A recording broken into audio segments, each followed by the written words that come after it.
Good morning, everyone. Welcome to SportsbookReview.com. And this is March into Madness. We start again. It's Monday morning. Now, no Donnie. Donnie says he's got a family engagement. Well, the actual official reason is he's been suspended for one day for taking on a head-to-head twice with Dr. Max. And also, we've got Junior Brown, who's going to sit in, and Junior will be with us all through March Madness, or as much as he possibly can. I'm going to come to you first, Junior. Good morning, sir. Good morning, Flash. How you doing today? Yeah, I'm good. What a mad weekend. LSU, Auburn, Seton, Michigan State, all finish with an L. Yeah, I mean, college basketball there's more parity than ever before. I'm probably saying things that your viewers have heard you guys say since you guys started the show, so I don't want to be repetitive, but this is one of those years where there's literally a good 6 to 8 teams that could claim that they have a real chance of winning a national title. There's a ton of parity, which makes it good for us, the neutrals. A little bit harder to handicap, but that's our job. So let's get to it. Yeah, Max, great weekend. It pains me, man. It pains me that we've got to talk about UConn very early on. Yeah, the reality, Flash, is UConn has been so-so for your bankroll, but the reality is they came through. They got the win, The game against Memphis was a very frustrating game because you thought that there could have been more swings in favor of UConn, which just didn't facilitate. Losing a cook is just going to be a enormous loss. Isaiah Watley has to step up. He was able to step up in that game against Memphis. Memphis did everything they could to steal this game from UConn, and UConn was a little susceptible late. So they need to improve what they're doing late. And I think that as a UConn fan, I'm always going to hold my breath that they're going to go on some magical run like they've done in the past. Yeah, 64-61, total 125, so I fancy the unders was very much in play and a winner. Baylor smashes West Virginia, and now they're 12-0, Junior. Yeah, listen, the Bears have what I love in college basketball, and that's a very, very strong lead guard. I think that Mitchell, Davion Mitchell really makes life difficult. I mean, he's basically a point guard who's built like a running back, and he's smart enough to get his teammates engaged. They got a lot of athleticism, and most importantly, they play defense. So they made West Virginia look much worse than they really are, which is a sign of a great team. Yeah, they're certainly dangerous. I mean, I don't like any of them top-ranked sides because I'm all over Maryland and LSU. But Duke are catching the eye, Max, smashed Notre Dame over the weekend. And I don't like them. A few weeks ago, I said, no, Notre Dame for me. And Notre Dame came through big style. Well, just first quickly on Baylor, the fact is Baylor was being questioned even by me as what can we expect from them offensively? Can they score consistently without going into major scoring droughts and coughing up leads? They didn't do that. It was a wire-to-wire win for Baylor. Listen, it was the public versus the Sharps on that. It was the public with Baylor, and you know what? Sometimes the public wins. I was happy I was on the right side, and I look forward to seeing what we get out of Baylor in the next game because it's going to be a roller coaster with them at the number 1 rank and everybody gunning for them. But as far as Duke, listen, Duke was able to turn it on early. They were able to freaking really stop any kind of penetration from Notre Dame. Notre Dame was not able to get clean looks at the bucket. Everything was contested. There was good closeouts. And, it was a game that I thought that a lot of people were looking to headhunt Duke on, and they ended up burning them. So rough game if you're on Notre Dame, but if you're a Duke backer, you freaking were salivating at the mouth watching that. Yeah, you was sitting feet up in the armchair, chips, beer, just El Relaxio. Junior, who's your team if you have one? I don't. I mean, I grew up a Michigan fan. I'm a bit older. I grew up rooting for the Fab Five back in the day, and I like Michigan football, so I'm a Michigan guy. But I like whoever makes me money. I don't really like any one team in college basketball. Just a quick note on that Duke game. It was kind of shocking to see the difference in overall physicality from the Duke guys. They were bigger, stronger, faster. They would literally look like they were playing at a completely different speed to Notre Dame. The Irish are just completely overwhelmed. Duke's big man looks like he could go top 10 in the NFL draft, let alone be a freshman in college. And he's got some nice speed, some nice athleticism, and he seems to have a pretty high basketball IQ. Other than three-point shooting, man, Duke has all the tools to get it done. That's for sure. Yeah. When we look at it, Max, I'm saying to me, Michigan State, they've either took their foot off the gas and they're waiting now, or they're going to be in a whole world of trouble. Yeah, it's plain and simple. They're just too reliant on Tillman and Cassius Winston. You haven't got the development out of a whole bunch of guys that you thought that, like Bingham, Gabe Brown, Aaron Henry. And the execution early on in games is just not been effective enough. You're in one of the toughest conferences in basketball. You have a very hot Maryland team with Jalen Smith having 7 straight double-doubles. The fact is, Anthony Cowan scored 11 out of the last 14 for Maryland and really closed this shit out. So Maryland's hitting their stride. Michigan's on the other end, and a lot of futures could be going up in flames with this Michigan State team. Junior Rutgers, they returned to winning form, but Illinois, they were ranked 22. I fancy they could be outside the 25 come 2 hours' time when the new rankings come out. Do you fear for them? For Illinois, did you say? Yeah. Do you fear for Illinois? Yeah, the injury to Desumnu, not in this game, but the one before that, is really the type of blow that they're just not talented enough to overcome, that type of injury. So their roster's not that deep. Defense,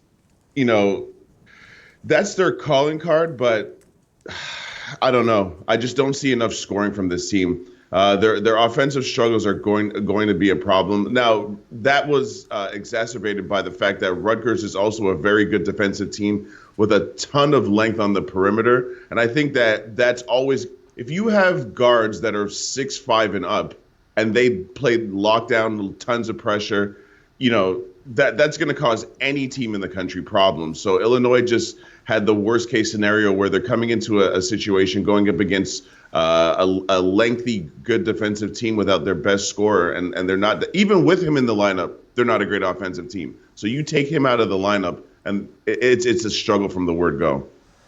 Max, a team that are turning into everyone's favourite second team is San Diego State. Yeah, the reality is they just keep on keeping on. Obviously, if they were on the East Coast in one of the Power 5 conferences, maybe there's a couple L's on that record by now, but they're going to march through. This was supposed to be the last big test on their conference schedule, and they thumped Boise State. I sat on the couch, watched that game minute to minute, wire to wire, and San Diego State just was never threatened. Malachi Flynn, KJ Fagan, they did their job. KJ Fagan got to the bucket. Whenever Boise State was trying to make a run, KJ takes it to the bucket and just breaks them down. With Malachi Flynn, his three-point shot, we know what Matt Mitchell does. This is a San Diego State team, barring injury to any of their backcourt players, is pretty hard to mess with. Obviously, if you have good big men and you have good big men that can go inside and out, then you can really take advantage of Yanni Wetzel. But, it's just really hard to get on the other side of the San Diego State team. Another game where Public versus Sharps, and another game where the Public won. Max, before I move on to the picks, because I want to get through these 15 games and I want plenty quality, anything you want to talk about that I may have missed out? Yeah, just about St. Peter's in the Metro Atlantic. This is a team that's hot as fire, making you money every game, hitting unders. I think that this is a team that, if you can find a book with some futures for conference tournament championship, this is a team that can go in and make a run and get into the thick of things when it comes to MAC qualification for the NCAAs. What tournament would they go in? Do we know yet? No. Well, they have to win the MAC tournament before they go into the March Madness tournament. That's the tournament that they're going for because their league gets one bid. So if they win their conference tournament, they get that bid automatically. Okay, right, let's crack on. Let's get some meat on the bone. Let's dig for these worms, Junior. I'm going to start with you. Iowa State getting 16.5. at Kansas? I'm going to say right off the bat that the problem, if you think that Iowa State can cover, is their best player who broke his wrist, I think about, a week ago, not even. He's one of the most versatile players in college basketball. And without Tyrese Halliburton, I just don't think that they have enough offensively to keep up with this Kansas team. Kansas is a big physical team, built like men. Obviously, we know what they can do. They're one of the best teams in the country. And I just think that a team with, I'm not going to say a lack of talent, but with a lack of depth and a lack of top-heavy star players, you're taking out a guy who Tyrese Halliburton, who's probably going to be a first-round pick in the NBA draft. The rest of their roster does not have what it takes to overcome that type of loss to upset Kansas, in my personal opinion. I don't want to be one of those people that just blindly backs the Blue Bloods, but if you're going to come with an upset, Iowa State obviously is a program that over the last decade has made tremendous strides. This is an off year for them, but this group that they're coming into Kansas with, it just, in my opinion, just does not have enough to keep up, not even to cover that spread. So I would not take the points with Iowa State in this situation, personally. And you wouldn't lay them either? No, I don't trust this Kansas team enough to lay the points. Yes, they are ranked very high. Yes, they have looked good. It's a lot of points, though. Iowa State still does have some fight. They're not going to come there and lay down just because they're without their best player. This game is just a stay away for me. Max, key to the game is pace of the game. Yeah, this is a spot where if you're looking to make a play on the total, you're looking towards the under. This is a spot where point guard play is going to be dominated by Devana Dotson. I don't think that Kansas is looking to put up 87 again versus Oklahoma. You don't want to give Iowa State's shooters like Rasir Bolton and Prentice Nixon opportunities to keep them in the game. I think that you really have to lock them down, especially after that game against Texas. I think that when you get solid performances from Michael Jacobson and Solomon Young, you have to look at who that opponent is against. And with Azubuike in the middle, you just cannot stop him. He is so dominant right now. He's playing the best so far out of the entire year. And if you get any kind of offensive performance from Marcus Garrett, we know what he already does defensively. He's going to give you a couple steals a game, force turnovers, and if he finds his offensive game once again, well, it's pretty hard to stop Kansas. I think that Kansas dominates this game. I think that Iowa State really finds it more difficult to score the basketball than at home, and I look towards the under at 145 or 144 if you can get that number. Okay, so I'm going to go 144 and a half. You say 144, 145, but no one wants what number if you you got? line shop, then we'll find the right number. Well, that's it. And how would you line shop, Max? Using SBR.com. You go to the SBR odds page like everybody should have open right now. It will take you right to the book that you want to place the bet at, and you can monitor as the lines move throughout the day. Okay, Max, I'll stay with you. Let's go with the majors. Good game this. Xavier giving up 2, going to St. John's. Xavier and St. John's today is a game where I'm really discounting the loss of Mustafa Heron more than other people are. I think with this St. John's team, this is a team that has a lot of fight in them, whether they're up 17 or down 17. You consistently get the same kind of defensive intensity and up and down effort. With Xavier, I think that we look at their lines, the lines that they are lined at as far as over-unders, really my numbers like the under, the numbers favor that under. That's the way that I'm looking at it in this game. I think that when you look at St. John's, they are very inefficient at times and can be even classified as wild. LJ Figueroa is going to get up and down the floor. Rasheem Dunn is going to do a decent job of running the point. They're playing with a little less depth and a little less scoring, but the ball's moving around a lot more. The issue for St. John's is always, can they limit their fouling? Can they keep the opponent off the free throw line?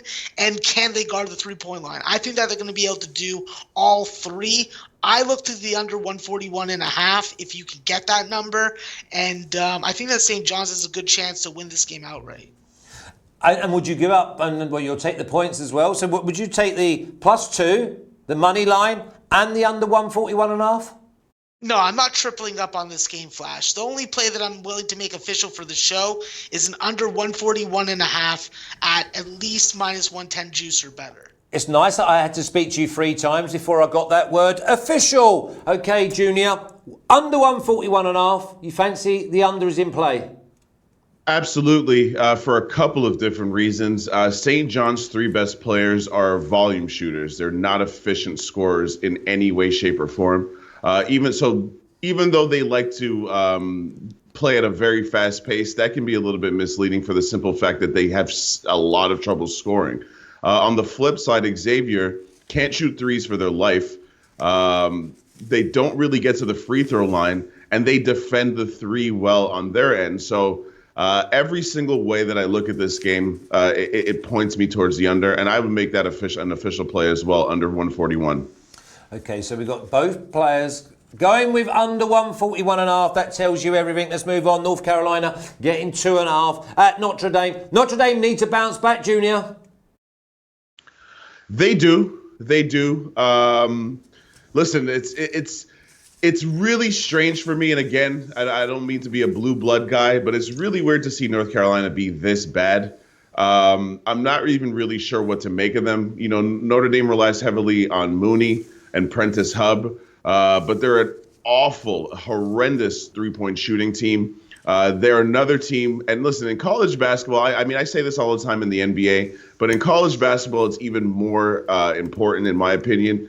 If you can't get to the free throw line, then how are you supposed to generate easy points? Because the way that most of these teams set up, if you watch some of these college programs, there's a saying in the pro game that a lot of college coaches overcoach, and they make these guys run through all these sets with a ton of different looks and so on and so forth. But if you have a bad shooting day, you got to have guys that get to the line. That's one thing I like about Seton Hall, even though we're not talking about them right now. They can have a bad shooting day, but they got a ton of different guys that can get you to the line. I don't like the fact that Notre Dame does not get to the line and they can't shoot threes. I can't believe I'm going to say that I lean North Carolina here, but I just think that if you're looking at North Carolina's best players versus Notre Dame's best players, in my opinion, North Carolina's best players are better. That being said, I would not touch this game because I can't pretend to know what these teams are going to do from one game to the next. The only consistent thing about both of them is that they're extremely inconsistent. Max, simplicity is genius in any sport. You start complicating it and you're going to have massive problems. North Carolina just getting the 2.5. It's a coin flip for me. It's a pick 'em. I see it the other way. I think that Notre Dame's done a little bit of a better job from scoring from the three-point line recently. I think that with North Carolina, I think that the ball sticks a little too much in Cole Anthony's hand. And when I look at this spot, I don't even really care about the side. My numbers don't really give me an edge at 3 or 3.5. I would lean to Notre Dame at home, coming into a good situational rebound spot, even though I personally think that they're dog shit. The under is where I'm more interested in. That's where I have more value. I have this game lined at 142.5. So at the number it's at right now, there's no other play but to get on the under. When I look at North Carolina on the road, what have we seen? We've seen them in this point range, and we've seen what happens in this point range. This is a team that definitely is less efficient, playing with less depth. And I think that with Notre Dame giving up 94 points, they don't want to get into any kind of up and down game. So there's going to be a game plan from Mike Brey, by my coaching on the couch opinion, that they're going to try and keep this really ugly and slow it down. And what is the total then? You're going to go under what? 147. 147, and you've got, wow. So you've got maybe a 5-point edge there. Let's stay with you then. We'll go for NC Central versus NC A&T. And The road dog is getting 2.5, Max. Yeah, I've already made this play official, Flash, so you know what it is. I'm on NCAA. I'm taking Cam Langley and Ron Jackson and company. Listen, this North Carolina Central team's done a very good job as of late. They've been able to turn it around on the road where they're struggling to get road wins. They've won 4 straight on the road. North Carolina A&T's lost 2 straight, but had a 4-game home winning streak that's going right now. The fact is, when I look at this North Carolina A&T team, there is a difference between how they play on the road and how they play at home. I think that tonight they're going to be able to really frustrate Jabreri Blunt into making turnovers. This is a guy that the ball sticks in his hand. You know that you can bring a double team on him. You know that you can pressure him on the baseline. So that's what you got to do. This is a team in North Carolina A&T that wants to get you up tempo. North Carolina Central wants to do the opposite. I think that North Carolina A&T is going to have a little bit of trouble of scoring the basketball as frequently as they like to and as they would expect to at home versus a tempo team like this. But in the end, my numbers like North Carolina A&T up to 4.5 points. I took them at 2. I'm going to actually even double up on this game and make an official play on the total. I'm going to be taking the under. I think that this is going to be a real rock fight of a game, and I don't have this game going over 132.5. So with that value right there, that warrants me making a play. So 134.5 on the under as well. 134.5. Double official play, Junior. Are you liking the home side as well? I actually don't feel so good about my pick anymore because I'm going head-to-head with the guru himself because I know that Max knows far more about college basketball than I do. That being said, I actually am taking the points with North Carolina Central. They're on a bit of a winning streak here. And I just like the fact – I'll tell you one thing that I do agree with what Max said, though. You can turn Blunt over. He averages more turnovers than assists. He's a great scorer, but he's not a facilitator. And if you frustrate him offensively, he could try to do too much. So I do agree with that angle that Max has. But I just think that North Carolina Central, their ability to turn over the ball, coupled with A&T's propensity to turn the ball over, will keep them in this game. And I think that they'll find a way to pull out the victory here. Okay, we've got plenty of people in the chat. We've got 35 thumbs up. We've got 171 watching. Give us your tips. Give us your play of the days. Because obviously we're a team here. But we've got a head-to-head. We've got our first one of the day. We've got Junior going for NC Central. And a double play from Dr. Max. He's giving up the points for NCAA and under 134.5. I'm going to stay with you, Junior. Big, strong road favourite. We like them. Bucknell -7 going to Holy Cross. Yeah, we do we love road favorites? Is that a thing on the show? Yeah, we love road favourites when they're -7. I'm with you guys. No, I love road favourites. Okay. I don't in college basketball personally, and the thing that I like even less about Bucknell in this situation as a road favorite is that offensively they're just not good. They don't rebound well. They don't score efficiently. They're decent at shooting threes, I suppose, but I'm not a big Bucknell guy in this spot. Max might be able to give you a little bit more insight, but I don't see why Bucknell would be such a big favorite. Max, what do you think about this game?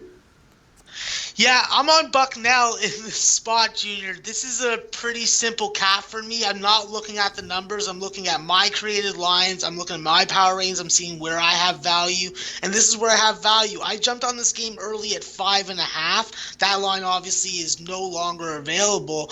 I feel comfortable with this number for a bunch of different reasons. What I've seen from Holy Cross since Drew Lauder went out of the lineup is that there's a lot more inconsistency when it comes to scoring. This is a team that struggled to get over 65 points in 7 of the last 8 games. Austin Butler, one of their best rebounders at the guard position, is also questionable with a hand injury tonight. So I'm not sure of the effectiveness. I do think that he will go, but it hasn't been confirmed yet. And when I look at the continuity of this Bucknell team, listen, they've gone up against a little bit of a dipsy-doozy a dipsy-do type schedule within conference. I think that there's been some foul trouble that's really impacted it, and I think that's just being a little too aggressive defensively. I think that these are correctable mistakes, and with the talent on the roster, it's hard for me to go against Avi Toomer and Paul Newman and Jimmy Sotos. The question is, can they get out to a good lead early? Good starts against Holy Cross is critical. This is a Holy Cross team that struggles in first halves. They struggle to get it going. You want to build the lead because you know they're going to make a push in the second half. On their home court, I don't think that it really plays a difference whether or not Bucknell's there or not from this matchup perspective. And I do think as long as they can pound it into Paul Newman and Meeks down low, they're going to be able to do what they want in this game. And that's going to open up the perimeter for Bucknell to really put it on them. So, yeah, I'm all over Bucknell. If you were looking at my Twitter page, people in the chat or everyone that's just watching, then you know that I'm on these games early. Max, what about taking the Bucks first half, maybe around the -3.5? Value? I don't really think that there's value now because we got 1.5 or 2 points of line movement. Definitely on the openers there would have been value, but at this point, no, I can't be telling you to do that. Okay, Junior, I'm going to come to you. We've got a skinny road favourite this time, and it's Florida A&M versus Maryland Eastern Shore. And the favourites are giving up 3.5. Yeah, this one makes a little bit more sense to me because Maryland Eastern Shore is one of the worst offensive teams in college basketball by any metric that you could possibly think of. They can't shoot threes. They don't get to the line. I don't even need to go through the list of the things that they don't do well. I think that in this situation, this line makes perfect sense to me, and I am with Florida A&M laying the 3.5 absolutely in this spot. I don't like a single thing about Maryland Eastern Shore. The terrible basketball team. Max, I don't fancy you're going head-to-head here. And what about the total? Is it a low one? Oh, I am going head-to-head here. Wow. What? Max, what do you hate today? What did I do? +5. They just pulled off an outright win at home versus Bethune-Cookman. They took North Carolina Central to overtime earlier in the conference season. Now you're getting like a team effort and the roster is starting to shape up from a depth-wise. They were playing 10 guys under 20 minutes a game. Now they're really getting into a solidified rotation, and A.J. Cheeseman's doing his job. He's putting in work. This line opened at 5.5, and now it's down to 3.5. We know where the money's moving. We know why. We cannot look at this game from an overall body of work perspective, in my opinion. I think that we have to look at it.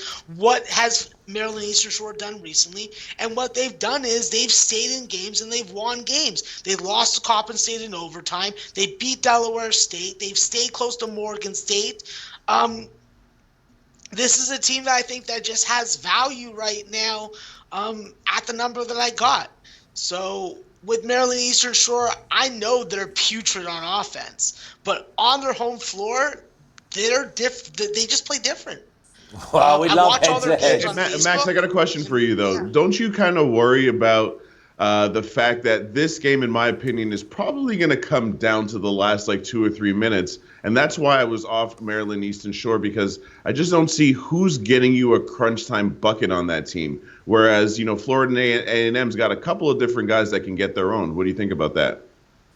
Oh, I definitely acknowledge that 100%. Samir Kaur came off the bench and put up 29 points for Florida A&M after MJ Randolph fouled out in the Delaware State game. But when you look at Ahmad Frost, this is the guy that I think that's going to be able to make the shot for you. Listen, he's starting to get the majority of the minutes at the shooting guard position. I know he's a little undersized, and he definitely is not the strongest guy, but he's slick enough to get into the paint and use that extra 1 3/4 to get his shot off. And we've seen it over the last couple games. I don't think that stops tonight. This is a guy that's giving you 15 points in 3 out of the last 4 games. I'll ride the streaky Maryland Eastern Shore in this spot. We've got Square 707 in the chat. 8-team parlay yesterday. Wow. What are you doing not still partying? It's unbelievable you have an 18 parlay on a Sunday and you don't wake up till Wednesday in my house. And by the way, everyone's saying how fresh and young you look, Max. That shave Does you the world of good, my lad. I'm going to come to you now. Morgan State. Getting 1.5 going to South Carolina State. Yeah, I'm simply on South Carolina State here. I know that I got a lot of love for the home teams today, but try and put that thought out of your mind. This is South Carolina State team that does their job at the free throw line. This is a team in Morgan State that has not been able to go over a number in quite a few games. I like the under right away. I've already bet it. I bet it at a point better than it was available, so I didn't make it official for the show. I think Morgan State struggles to score against South Carolina State tonight. What have we seen from South Carolina State? Well, they've been able to do a good job of getting good shot selection. This is a team that doesn't take a lot of threes, but they'll make a couple, and they do a good job of limiting possessions of their opponents. If you can limit your opponent to under 60 field goal attempts from the field, you're doing a good job in my book to cash an under and to also win a game. I think it's going to come down to 3-point defense tonight for South Carolina State versus Morgan State. Morgan State definitely is susceptible to going out there a little too much instead of focusing on crashing the glass and getting on the offensive boards, where I think that they have their main offensive advantage. In the end, South Carolina State's going to be able to turn over Morgan State, who's a team that turns the ball over 20 times a game, and on the road, that's not going to do you any good in a coin flip game. I like the under. I'm on South Carolina State, officially on the show, and yeah, that's about it for me on that. Junior, no head-to-head this time?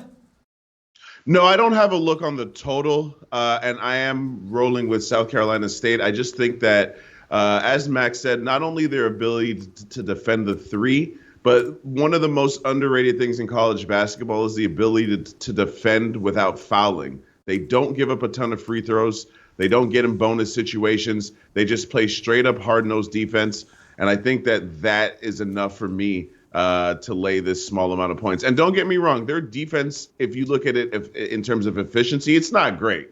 It really isn't. But I just think that when you can defend without fouling versus a team that is not great at putting up points in the first place, and the team that turns the ball over a ton, like Max says, I think that's enough for this short price for me to back South Carolina State in this spot.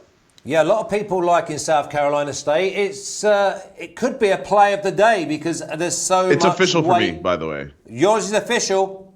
Yes.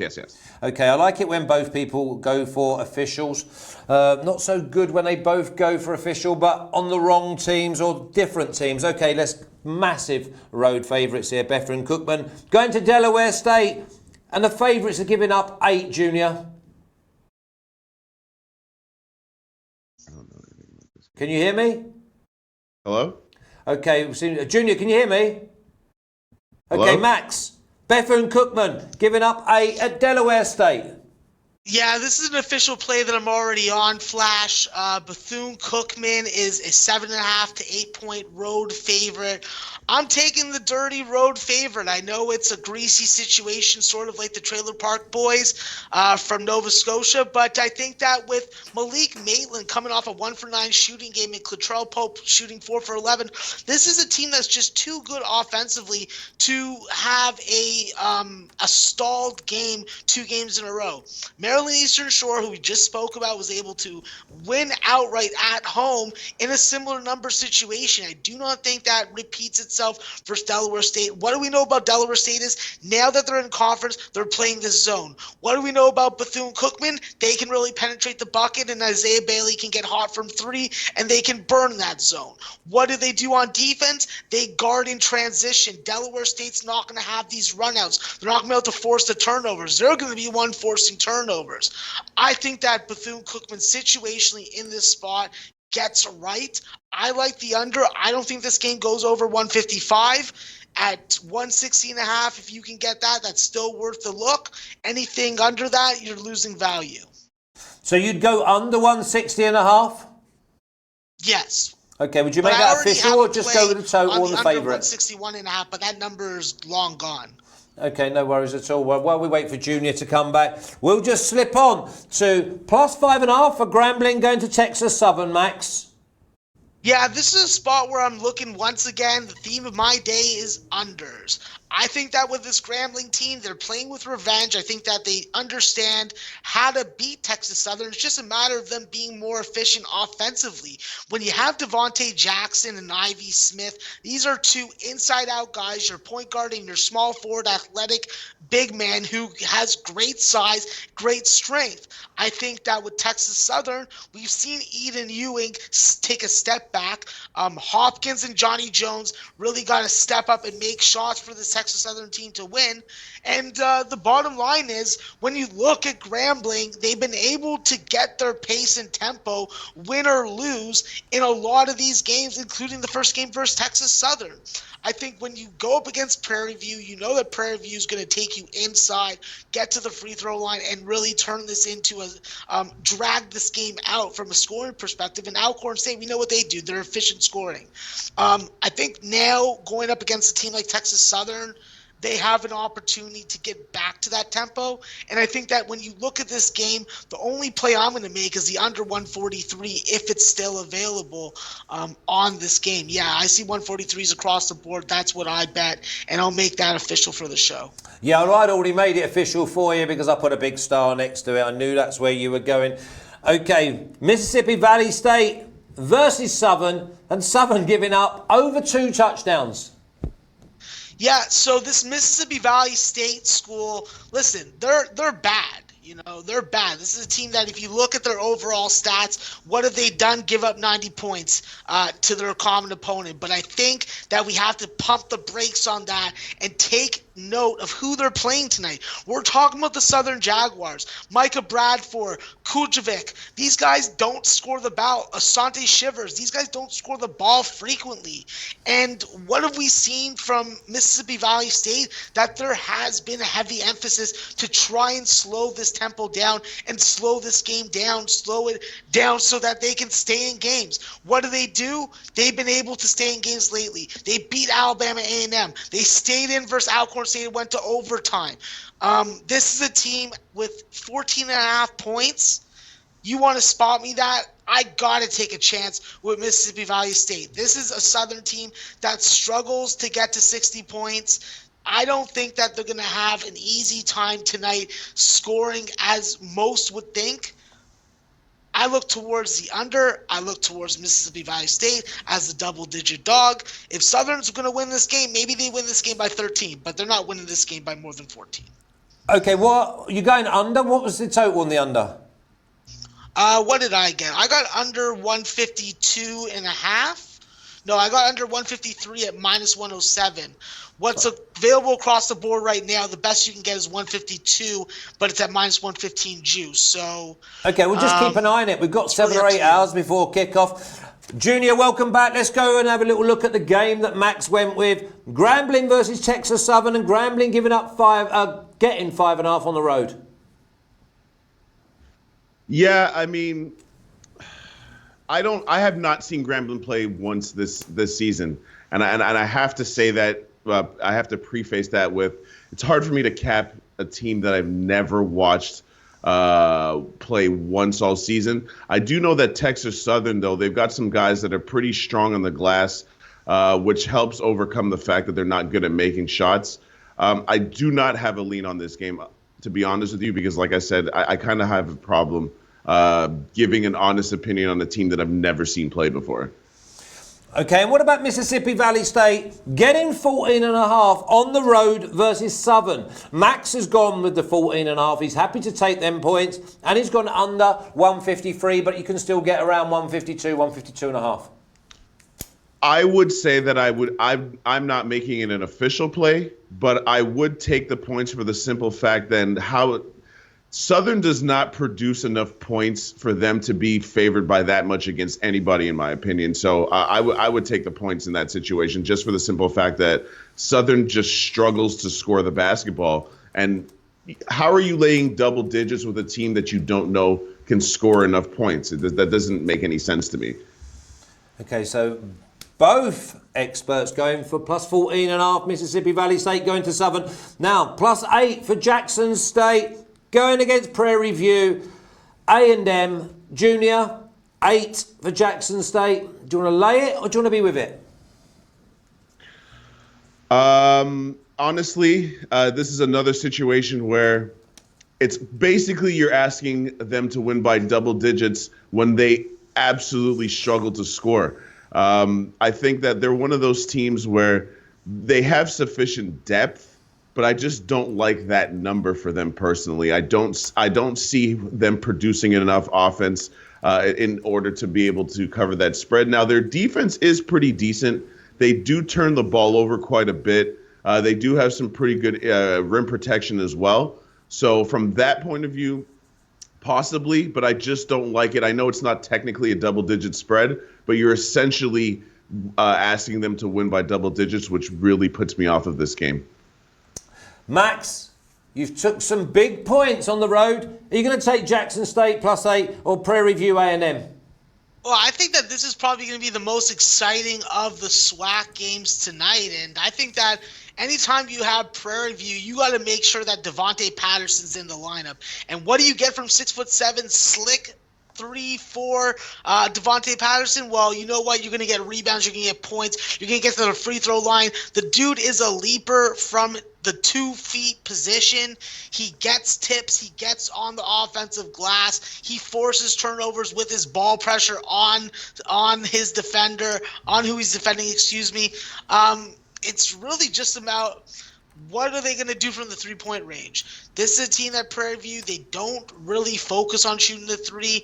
I think that they can have some advantages if they do decide to go out there, and that's going to start with Gerard Andrews. If he doesn't have a big 20-point game, I don't see how Prairie View has a chance to even cover. I think that this is going to be the most contended. This is going to be the highly contested game where I think that it's going to come down to what you get from Roland Griffin and Tristan Jarrett. If Tristan Jarrett can have a good shooting game and Javius McKinney can stay out of foul trouble, I think that Jackson State +8, +8.5 is absolutely worth a look. And I'd be looking at the under also, but the under is not official for the show. I will take the 8 and make that official for the show. Nice one, Max. Nice one. Okay, last game. Take your time. I know there's people in the chat that are really interested. Now, why do boys start talking about Idaho versus Portland State? Give me your player days. I'm going to be mentioning them as long as they're decent. Idaho +11 at Portland State. Max?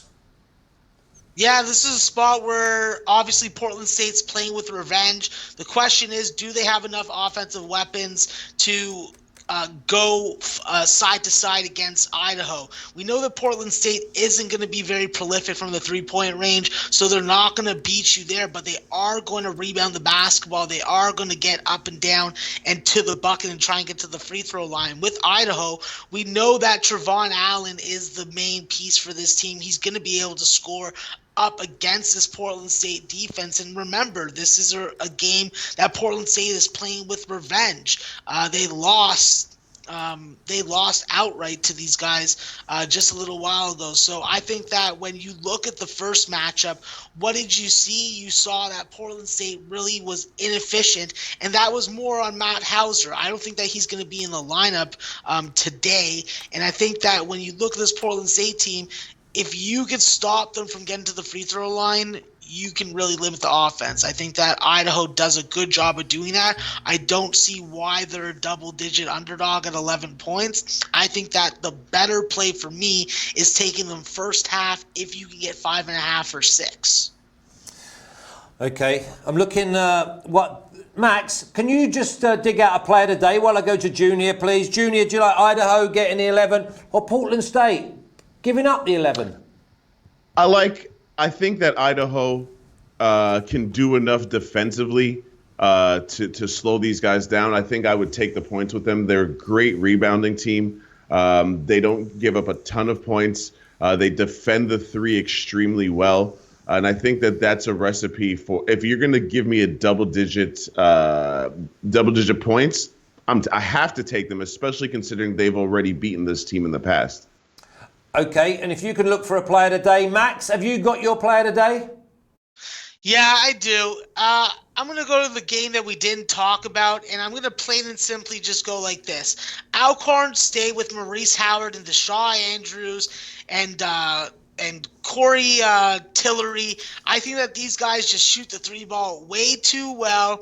I think that they are going to smash Arkansas Pine Bluff tonight, but I'm going to not so fast put the brakes on that and go like this. Alcorn State's going to win this game by 20 points. Arkansas Pine Bluff has struggled to get to 50. I think that the under 130 at minus 112 is the play to make. That's what I'm jumping on. That's my play of the day. Okay, well, I've put that in the chat. Junior, have you got a player today? Yeah, I think that the Carolina Tar Heels, it's weird to say that this would even be an upset beating the Notre Dame, but that's where we are in college basketball at the moment. I think that North Carolina wins this game. I'm sure most people would probably disagree with that, but I think that one thing about that Max had mentioned, the ball does stick with Cole Anthony sometimes a little bit too much for my liking, and that kind of puts me off. At the same time, I think that this is his type of game where he can get himself going. I worry about how top-heavy this team is because the reality is, outside of their top two guys, this North Carolina team isn't the most talented. But I'm going to roll with Cole Anthony. I think Garrison Brooks is going to have a big game today. They will get on the glass, and I think that that will be enough for them to cover the spread if they don't win the game. Okay, well, listen, that wraps it up. Great evening entertainment. We had a great weekend. Let's hope we have a great day today. I'll put up all the official plays on Twitter with hashtag March into Madness. Junior, I look forward to seeing you soon. Have a safe trip down. I've got to see nice and warm for you here. And Max, just do what you do. Remember to have a shave, turn that head round and enjoy. You take care, boys. Later, Thank you, Flash. sir. See you soon. Yeah, I look forward to it, Junior. As you know, Junior's going to be joining me from March into Madness, and we'll have Max and Donnie up on the screen, and there'll be 3 wise men and just me. See you soon.